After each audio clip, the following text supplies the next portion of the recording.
Hello student, कैसे हैं आप लोग।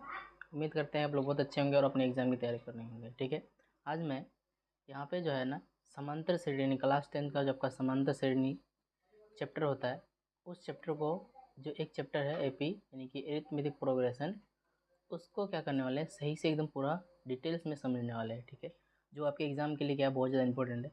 इस चैप्टर से जो है ना आपको आसानी से समझ में भी आता है और इसमें से यानी कि मैक्सिमम 2 से लेकर 4 तक यानी कि ऑब्जेक्टिव क्वेश्चन और एक या दो क्या होते हैं बोलो तो सब्जेक्टिव क्वेश्चन भी आते हैं। ठीक है, ठीक है, ये चैप्टर क्या होता है बहुत ज़्यादा आसान होता है, इसलिए आपको क्या है समझना बहुत ज़्यादा ज़रूरी है। ठीक है, तो इस चैप्टर में क्या है करने वाले हैं, इसको जो है ना सही से हम लोग डिटेल में समझेंगे कि किस प्रकार से एपी को हमको एपी क्या होता है ना, एपी किसे कहते हैं, इसमें कौन कौन से पद आते हैं, इनके क्या क्या फॉर्मूलाज है, उन सभी को हम क्या करने वाले हैं सही से देखने वाले हैं, जो आपके एग्जाम के लिए क्या हो बहुत ज़्यादा इंपॉर्टेंट हो, आप अच्छे से क्या कर पाएंगे, इसका तैयारी कर पाएंगे। ठीक है, तो शुरू करते हैं आज का वीडियो। ठीक है, जैसे देखिए इसमें हम लोग क्या क्या सीखेंगे, सबसे पहले इस बात को हम लोग टॉपिक डिस्कस कर लेते हैं कि आखिर हम लोग क्या क्या सीखने वाले हैं। ठीक है, तो सबसे पहला जो हम लोग जानेंगे कि एपी क्या है। ठीक है, पहला मतलब टॉपिक जो होगा मेरा, ये क्या होगा मेरा, एपी क्या है, यानी कि एपी किसे कहते हैं, आखिर किसको हम लोग एपी मानेंगे। ठीक है, दूसरा टॉपिक होगा हमारा, ठीक है, देखिए दूसरा टॉपिक होगा कि इनमें कौन कौन से पद आते हैं, इनमें कौन कौन सा पद आता है। ठीक है, कौन कौन सा पद आते हैं। ठीक है, पद कहने का मतलब इसमें कौन कौन सा ऐसा टर्म्स एंड कंडीशंस है जिसको जानना जरूरी है। ठीक है, पद है। ठीक है, ये हम लोग देखेंगे, इसमें इस बात का डिस्कस करेंगे। तीसरा हम लोग पॉइंट जो देखने वाले हैं, वो तीसरा पॉइंट क्या होगा, वो तीसरा पॉइंट हमारा होगा कि इसमें बनाने के लिए जो फॉर्मूलाज होते हैं, इनके सूत्र होते हैं, वो कौन कौन से सूत्र है। ठीक है, सूत्र क्या है या फिर कौन कौन है, कौन कौन है। ठीक है, ये हम लोग इसमें क्या करेंगे देखेंगे कि इसमें कौन कौन से फॉर्मूलाज है। ठीक है, ये बात को भी हम लोग इसको भी देखने वाले हैं। ठीक है, नेक्स्ट इनकी चौथा नंबर होगा। ठीक है, ये जानने के बाद हम लोग जो है ना इससे रिलेटेड बहुत सारे क्या करेंगे क्वेश्चंस क्या करेंगे, सोल्यूशन यानी कि इसको सॉल्व करेंगे। ठीक है, और ये जो हम लोग सॉल्व करने जाएंगे, इस सॉल्व करने से क्या होगा कि आपको एक आइडिया लग जाएगा कि किस प्रकार से इसमें क्वेश्चंस आते हैं और ये किस प्रकार से सॉल्व होता है। ठीक है, तो बिना देरी के हम लोग शुरू करते हैं। ठीक है, और एक रिक्वेस्ट रहेगी आप लोगों से कि आप अगर नए हैं तो हमारा जो चैनल होता है उसको आप क्या कर लीजिए, सब्सक्राइब कर लीजिए। ठीक है, यानी कि आप अगर इसे सब्सक्राइब करके रखते हैं तो आपका क्या होगा, जो इंपॉर्टेंट चीज़ें है ना वो आप कभी भी मिस नहीं करेंगे। ठीक है, और ये आपको टाइम टू टाइम सभी चीज़ें क्या होगी मिलती रहेगी। देखिए अब जो है ना मैं कोशिश कर क्या करूँगा कि आपको इसमें लगातार यानी कि कंटिन्यूसली क्या मिलेगा, वीडियोज़ मिलते रहेगा जो आपके एग्जाम के लिए क्या होंगे इंपॉर्टेंट रहेंगे। ठीक है, आज तो मैं एपी लेके आया, नेक्स्ट टाइम क्या होगा आपका जैसे साइंस से भी लेके आऊँगा, आपका हिंदी से भी बहुत सारे जो टॉपिक होते हैं उनको मैं लाने का कोशिश करूँगा जो आपके एग्जाम के लिए जरूरी है। ठीक है, तो शुरू करते हैं। ठीक है, देखिए पहला है कि एपी क्या होता है। देखिए यहाँ पे लिखा हुआ भी है पीपीटी में, मैं आपको इसको समझाऊंगा डिफाइन करके। देखिए क्या होता है नहीं, समंदर श्रेणी या फिर एपी किसे कहते हैं, जिसको इंग्लिश में कहते हैं हम लोग एरिथमेटिक प्रोग्रेशन। ठीक है, तो हम लोग बोलेंगे जिसमें दो लगातार पद। ठीक है, क्या होता है इसमें, जिनकी दो पदों का जो अंतर क्या होंगे, समान होंगे, लगातार पद होंगे। जैसे मान लेते हैं लगातार पद क्या होता है, जैसे लेते हैं हम लोग 6, 10, 14। ठीक है, आप यहाँ पे देखिए लगातार दो पद क्या हो गए, ये आपका क्या होंगे, ये लगातार दो पद हो गए। ठीक है, और ये आपका क्या लगातार दो पद है, दोनों को दूसरे से पहले को घटा के देखिए आपका क्या होगा, समान आएगा। क्या आएगा, ये समान आएगा, यानी कि 10 में से आप 6 घटाइए तो आपका कितना आता है, ये 4 आता है। ठीक है, या फिर 14 में से आप 10 घटाइए तो मेरा क्या आता है, 4 आता है। आप देख रहे हैं यहाँ पे कि दोनों जगह में जो इसका अंतर है ये क्या है बोलो तो सेम है। क्या है ये, सेम है। तो समांतर श्रेणी किसे कहेंगे, जिसमें लगातार पदों का अंतर जो है वो समान होता है, तो उसे हम लोग क्या कहेंगे कि वो एपी में है, यानी कि या फिर क्या है वो समांतर श्रेणी है। ठीक है, ये बात आप समझ गए होंगे कि आपका समांतर श्रेणी किसे कहते हैं। तो आप जाहिर सी बात है, या फिर इसको आप ऐसे बोल सकते हैं कि ऐसा लगातार क्रम जिसमें दो पदों का अंतर समान होता है ना, लगातार दो दूसरा पद से पहला पद घटाते हैं उसका जो मान होगा, अंतर होगा, वो क्या होगा, समान होगा, तो उसे हम लोग क्या कहेंगे कि वो एपी में है। क्या है वो, एपी में है या फिर समांतर श्रेणी में है। ठीक है, तो अब इसमें आते हैं, ये पहला आपका मैंने बताया था कि इसमें एपी क्या है इसके बारे में जानेंगे। तो दूसरा क्वेश्चन देखते हैं, दूसरा क्वेश्चन बोलिए या फिर दूसरा जो आपका टर्म्स और कंडीशन क्या है, इसमें क्या क्या होते हैं। देखिए तो अब यहीं पे क्वेश्चन है कि समांतर श्रेणी का पहला पद क्या होता है, जिसको हम लोग फर्स्ट टर्म कहते हैं। ठीक है, क्या कहते हैं, इसको हम लोग फर्स्ट टर्म कहते हैं। देखिए एपी में क्या होता है, अभी मैंने आपको बताया कि लगातार पद होते हैं, जैसे कि 2 हो गया, 4 हो गया, 8 हो गया, 10 हो गया, है ना। ऐसे कि क्या होगा, लगातार बढ़ते रहेगा, ठीक है। तब इसमें आप देखिए कि हर दूसरा पद में पहला पद घटाए तो हो रहा है, ठीक है। 6 में से 4 घटाएंगे 2 होगा, 8 में से 6 घटाएंगे तो 2 होगा, 10 में से 8 घटाएंगे तो 2 होगा। इस तरह से क्या लगातार बढ़ते रहेगा, कंटिन्यूसली होता है यहाँ पे, ठीक है। तो इसमें पहला पद क्या होता है, यानी फर्स्ट टर्म क्या होता है, देखिए ये जो एपी होता है ना, एपी का जो पहला नंबर होगा, इस नंबर को हम लोग क्या कहेंगे, फर्स्ट टर्म कहेंगे। इसी को हम लोग क्या कहेंगे, प्रथम पद कहेंगे। क्या कहेंगे इसको हम लोग, प्रथम पद कहा जाएगा, ठीक है। याद रखेंगे इसको कि प्रथम पद क्या होता है। तो एपी का जो पहला पद है उसी को हम लोग क्या करें, इसको हम प्रथम पद करें, ठीक है। ठीक है, एपी को जो है ना, फर्स्ट टर्म को हम लोग कहते हैं, इसको हम लोग ए के द्वारा डिनोट करते हैं, या फिर ए के द्वारा सूचित करते हैं ज़्यादातर, क्योंकि हम लोग ए के द्वारा ही इसको लिखते हुए जाएंगे, ठीक है।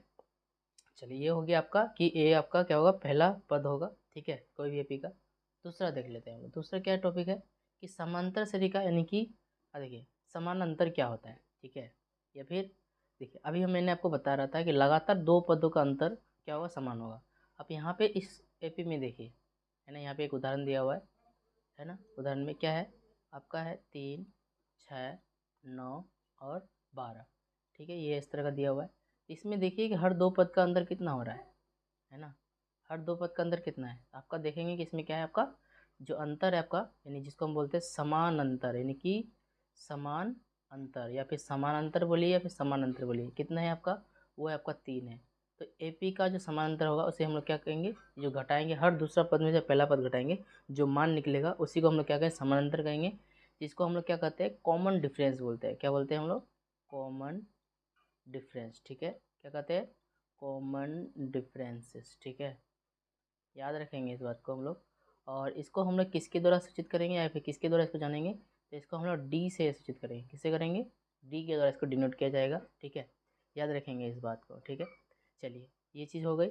आपने क्या क्या सीखा इस अभी तक में, आपने इस सीखा कि एपी क्या है। पहला में क्या सीखे हम लोग कि एपी क्या होता है, ठीक है। दूसरा हमने सीखा कि एपी का पहला पद क्या होता है, ठीक है। और सार्वंतर यानी कॉमन डिफरेंस क्या होता है। ये तीन चीज़ अभी तक हम लोग सीख चुके हैं, ठीक है। इसके अतिरिक्त देखिए, अगला क्वेश्चन में आते हैं। देखिए यहाँ पे एक एग्जांपल दिया हुआ है, या फिर उदाहरण बोल सकते हैं, और इसको आप प्रैक्टिस कीजिए। देखिए ये इसी तरह से आपको क्या करना है, एक दो क्वेश्चन आपको क्या करना है, हर एक चीज़ से आपको लेना है और इसको सॉल्व करने की कोशिश करना है। जैसे यहाँ पे दिया हुआ है कि यदि श्रेणी 5, 10, 15, 20 है तो समान अंतर क्या होगा। देखिए ये बहुत ही आसान है, इसमें जो है आपको कुछ जानने का जरूरत नहीं है, या फिर आप अभी अभी आपने सीखा भी है। यदि श्रेणी में 5, 10, 15, 20 है तो समान अंतर क्या होगा। देखिए, तो आप देखिए यहाँ पे इसको तो बनाना बहुत ज़्यादा ईजी है, ठीक है। आप क्या कर पाएंगे, इसको आसानी से बना पाएंगे। ये आपका क्या है, एपी दिया हुआ है, ठीक है। तो आप देखिए, ये तो आपका पहला पद क्या होता है, ए होता है। तो ए इज इक्वल टू कितना हो जाएगा आपका, ये 5 हो जाएगा। तो आपको क्या करना है, डी निकालना है, ठीक है। तो आपको मैंने अभी बताया कि हर दूसरा पद से पहला पद घटाएंगे, ठीक है। तो दूसरा पद क्या आपका, जैसे इसको अगर लिखना चाहेंगे A2 माइनस A1, ठीक है। तो A2 कितना आपका 10 है, उसमें से आप 5 घटा दीजिए, तो आपका कितना आंसर आ जा रहा है, 5 आ रहा है। आपका देखिए हर जगह में क्या है, 5 ही आंसर आएगा। यानी कि आप देखिए 15 में से आप 10 घटाइए तो आपका कितना आएगा, 5 आएगा। 20 में से 15 घटाइए तो आपका 5 आएगा। तो अब हर इसमें क्या आपका समानांतर कितना हो जाएगा, 5 हो जाएगा। तो इसका डी बोलिए, समानांतर बोलिए, समानांतर बोलिए, ठीक है, या फिर कॉमन डिफरेंस बोलिए, तो इसका कितना हो जाएगा, 5 हो जाएगा, ठीक है। समझ रहे होंगे आप लोग। अगर समझ में आ रहा है तो आप इसको क्या कीजिए, लाइक कीजिए, ठीक है। चलिए, अब यहाँ पे है कि समांतर श्रेणी का या फिर एपी का सामान्य रूप क्या होता है। देखिए, अभी मैंने आपको बताया कि जो एपी है, तो एपी में आप देखिए, जैसे अभी मैंने क्या बताया कि जैसे मान लेते लेते हैं 2 लेते हैं, 7 लेते हैं, है ना, 12 लेते हैं, 17 लेते हैं, ठीक है। ये डॉट डॉट करते हैं। तो आप इसमें देखिए कि इसका पहला पद क्या है, 2 है। इसका कॉमन डिफरेंस क्या है आपका, 7 में से 2 घटाइए तो आपका कितना आ जा रहा है, ये 5 आ जा रहा है, ठीक है। ये आपका हो गया। अब यहाँ पे हमको ये जानना है कि आपका जो एपी बन कैसे रहा है। तो आप देखेंगे अगर ये जैसे कितना 2 है, 2 के बाद कितना है, 7 है, 7 के बाद कितना है, ये आपका 12 है, 12 के पास कितना है, ये आपका 17 है, ठीक है। देखिए कैसे ये बन रहा है, आखिर 2 में से कितना जोड़े तो 7 आ रहा है। 2 में आप 5 जोड़िए तो आपका 7 आ जा रहा है। उसके 7 में से 5 जोड़ेंगे तो 12 आ जाएगा। 12 में 5 जोड़ेंगे कितना है, 17 आ जाएगा, ठीक है। तो इस तरह से बढ़ रहा है। तो कहने का मतलब ये हुआ, जैसे इसमें आपका आपका व्यापक रूप जैसे हम लोग देखें, या फिर जो सामान्य रूप कहते हैं, ठीक है। क्योंकि एक सेकेंड थोड़ा सा रुकिएगा, इसको हम इरेज कर दे रहे हैं, इसको हम फिर से बता रहे हैं, ठीक है।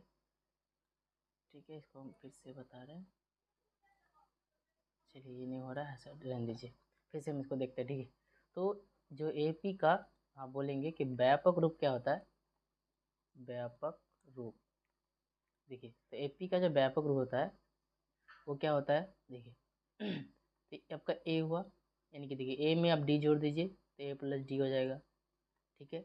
अब देखिए यहाँ पे A में आप क्या करिए 2D जोड़िए, A पे आप कितना जोड़िए 3D जोड़िए, तो आपका क्या होगा, इस तरह से बढ़ते रहेंगे। तो आपको अगर क्वेश्चन में आता है कि AP का व्यापक रूप क्या होता है, तो आप देखेंगे बोलेंगे कि A plus D, A plus 2D, A plus 3D, इस प्रकार से क्या होते हैं वो आगे कंटिन्यूसली क्या होते हैं, बढ़ते जाते हैं, ठीक है। ये इस तरह से क्या होते हैं, ये आपका बनता है, ठीक है। चलिए नेक्स्ट क्वेश्चन में आते हैं।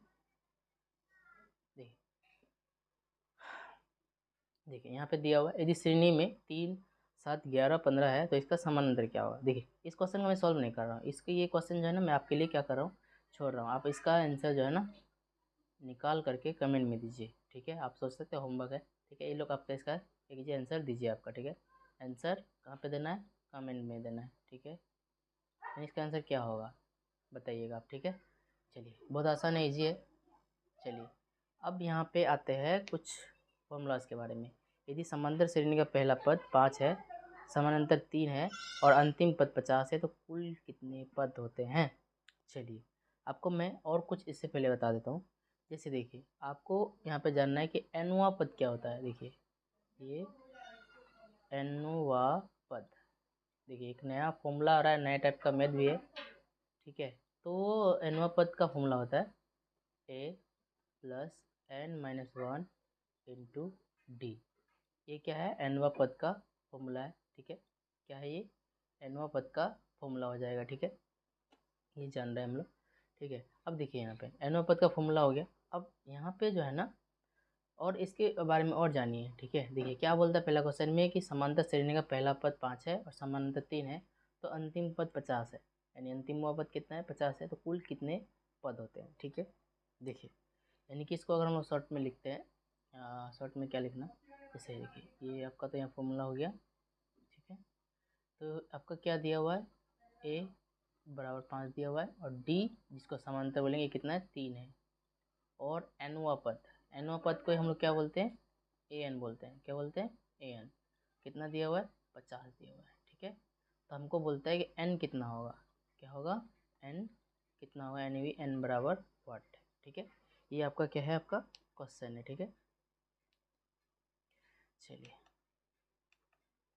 चलिए इसको सॉल्व करते हैं। देखिए आपको क्या करना है, इसी का फॉर्मूला लेकर के आपको बनाना है। जैसे a plus n-1 into D equal to कितना दिया हुआ है, ये 50 दिया हुआ है क्योंकि n का मान ऐसे ही होता है। a का मान कितना है आपका 5 है, n मालूम नहीं है आपको, ठीक है। और ये आपका d हो गया, ठीक है। d सॉरी यहाँ पे 3 दिया हुआ है, कितना दिया हुआ है 3 दिया हुआ है, ये हो गया 50, ठीक है। तो अब देखिए ये n-1 है ना, ये हो गया 50। देखिए ये 5 का क्या पक्षांतर है, पक्षांतर मतलब दूसरा तरफ लेके जाते हैं, तो ये क्या हो जाएगा प्लस है तो इस पर का माइनस हो जाएगा। यहाँ पे मल्टीपल यानी गुना में, इधर करके भागा में बदल जाएगा, ठीक है। ये हो गया, यहाँ पे सॉल्व कर रहे हैं क्योंकि यहाँ पे थोड़ा जगह कम बच रहा है, ठीक है। देखिए तो n-1 इक्वल टू कितना हो जाएगा, यहाँ 45 हो जाएगा, 45/3, इसको काट दीजिए 15 बार में, ठीक है। तो n इक्वल टू कितना हो जाएगा 15 हो जाएगा, तो n बराबर कितना हो जाएगा, ये 15 प्लस में 1 यानी कि 16 हो जाएगा, ठीक है। कितना हो जाएगा, ये 16 हो जाएगा, ठीक है। जो आपका क्या है सही आंसर है, ठीक है। याद रखेंगे इस क्वेश्चन को। तो आप लोगों को समझ में आ रहा होगा, ठीक है। अगर नहीं समझ में आ रहा है तो आप फिर से हमें बताएंगे कमेंट में, तो मैं इसको दोबारा से सॉल्व करने की कोशिश करूँगा। या फिर इस तरह का हम लोग बहुत सारे क्वेश्चन करने वाले हैं जो आपको क्या होंगे समझ में आ जाने वाले हैं, ठीक है। देखिए यहाँ पे भी एक क्वेश्चन दिया हुआ है, ठीक है। इसको हम लोग हल करते हैं, कैसे हल किया जाएगा। सेम क्वेश्चन है, यदि संबंधित श्रेणी का पहला पद 2 है, समांतर 4 है तो अंतिम पद 38 है तो कुल कितने पद होंगे। सेम क्वेश्चन है, ठीक है। तो इसको मैं फिर से बना रहा हूँ, ठीक है। ध्यान से समझेंगे आप लोग। देखिए ए इक्वल टू कितना है आपका 2 है, ए का मान कितना दिया 2 दिया हुआ है, और डी का मान कितना है आपका 4 है, ठीक है। और देखिए अंतिम पद है, अंतिम पद को ही हम लोग क्या कहते हैं, उसको बोलते हैं हम लोग ए एन बोलते हैं, क्या बोलते हैं ए एन, ठीक है। तो देखिए ये हो गया 38 दिया हुआ है यानी 38 दिया हुआ है, ए एन का मान कितना होगा, तो ये इसको तोड़ेंगे हम लोग n-1 इंटू डी, है ना। इक्वल टू 38, ठीक है। ए का मान आपका कितना है, ये है 2 है, एन मालूम नहीं है अभी, ठीक है। और ये 4 दिया हुआ है इसका मान, ये हो गया 38, ठीक है। तो n-1 बराबर क्या हो जाएगा, ये 38 हो गया। देखिए ये आपका क्या है, यहाँ पे प्लस में उस पर लेके जा रहे हैं तो ये हो गया आपका माइनस हो गया, ठीक है। बटे में यहाँ पे गुना में इधर करके भागा में हो जाएगा, ठीक है। चलिए इसको बनाते हैं हम लोग, n-1। देखिए ये अगर आप लोग यहाँ पे घटाते हैं तो 36 होता है, यानी कि 38, 36 होता है, 36 बटे में 4 काट देंगे, कितना आएगा, 9 आएगा। तो n-1 बराबर कितना हो गया, 9 हो गया। और 9 सॉरी यहाँ पे बराबर देते हैं, ठीक है। 9 ये माइनस से तो प्लस हो जाएगा, तो n बराबर ये 10 हो गया।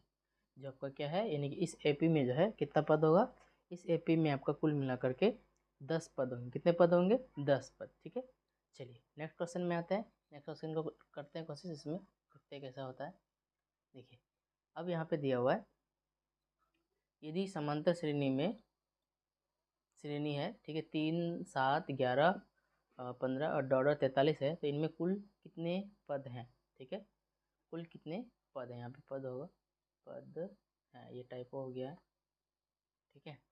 चलिए नेक्स्ट में इसमें सॉल्व करते हैं इसको हम लोग, ठीक है। देखिए तो हम लोग जानते हैं जो एपी में पहला पद होता है उसी को हम लोग क्या कहते हैं, ए कहते हैं, ठीक है। तो यानी ए का मान कितना हो गया आपका, ए का मान आपके हो गया 3, ठीक है। डी निकाल लेंगे आप लोग, 7 से 3 घटाएंगे, कितना होगा बताइए, सोचिए क्या होना चाहिए। ठीक है, देखिए सभी को बता रहा है कि 4 होगा, ठीक है। यहाँ पे 4 होते हैं, कितने होंगे, 4, ठीक है, ध्यान से समझो। चलिए अब हमको क्या करना है, देखिए एन पद दे दी सबसे लास्ट में है, इसलिए क्या होगा, इसको हम लोग एनवा पद बोलेंगे, क्या बोलेंगे इसका, एनवा पद, ठीक है। तो एनवा पद है, इन्हें एनवा पद को हम लोग क्या कहते हैं, एन कहते हैं, ठीक है। जो दिया हुआ हमको 43 यानी कि 43, तो इसको फिर से वही फॉर्मूला से तोड़ेंगे, n-1 इंटू डी बराबर 43, ठीक है। तो ए का मान कितना हो गया, देखिए ए आपका दिया हुआ है 3, n-1 इंटू डी का मान कितना है आपका, डी का मान आपका 4 है, कितना है, 4 बराबर ये हो गया 43 इन 43। देखिए n-1 बराबर क्या हो जाएगा, ये 43 हो गया। अब इसको उस पर लेके आ रहे हैं तो ये प्लस है तो माइनस हो जाएगा, और यहाँ पे गुना में इधर में ये भागा हो जाएगा, ठीक है। चलिए तो इसको सॉल्व करते हैं। देखिए तो n-1 बराबर कितना हो जाएगा, ये 40 बटे 4, ये काट देंगे तो आपका कितना हो जाएगा, 10 हो जाएगा, ठीक है। तो n-1 बराबर 10, तो n बराबर कितना हो जाएगा, 10 प्लस 1, यानी n का मान कितना है आपका 11, ये आपका क्या होगा, सही आंसर हो जाता है, ठीक है। तो देखिए आप लोगों को समझ में आ रहा होगा, अगर समझ में आ रहा है तो एक बार क्या कीजिए, लाइक कर दीजिए, अगर नए हैं तो आपको क्या कर लीजिए, जो अपना चैनल है आपका सब्सक्राइब कर लीजिए।